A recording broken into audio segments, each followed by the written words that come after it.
मागे गावात आपण मंदिर बांधले माहिती आहे का? मंदिराच्या पायरीवर आणि मंदिराच्या गेटच्या समोर कोण बसतो? कोण बसतो? भिकाऱ्याला बसवतात ना.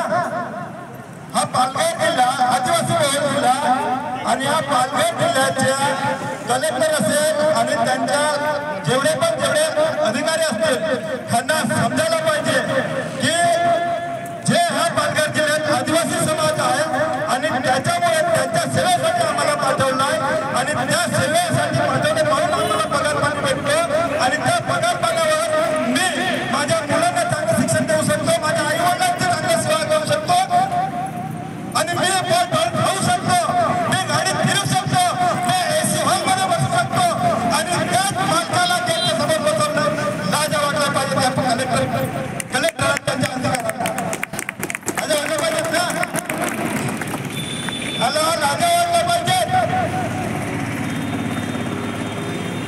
आवाज जाईल माझ्या कलेक्टर ऑफिसपर्यंत वरच्या आवाज येईल एवढा आवाज आहे कारण आपण आदिवासी एकता परिषदचे कार्यकर्ते आहोत.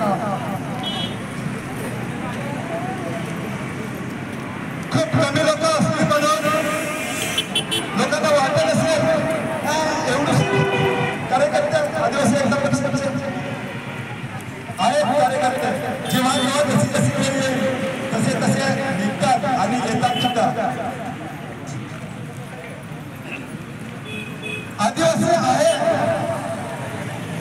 ह्या भारत देशामध्ये आदिवासी आहे म्हणून मी तर सांगतो की भारत देश आजपर्यंत चांगल्या पद्धतीने आहे.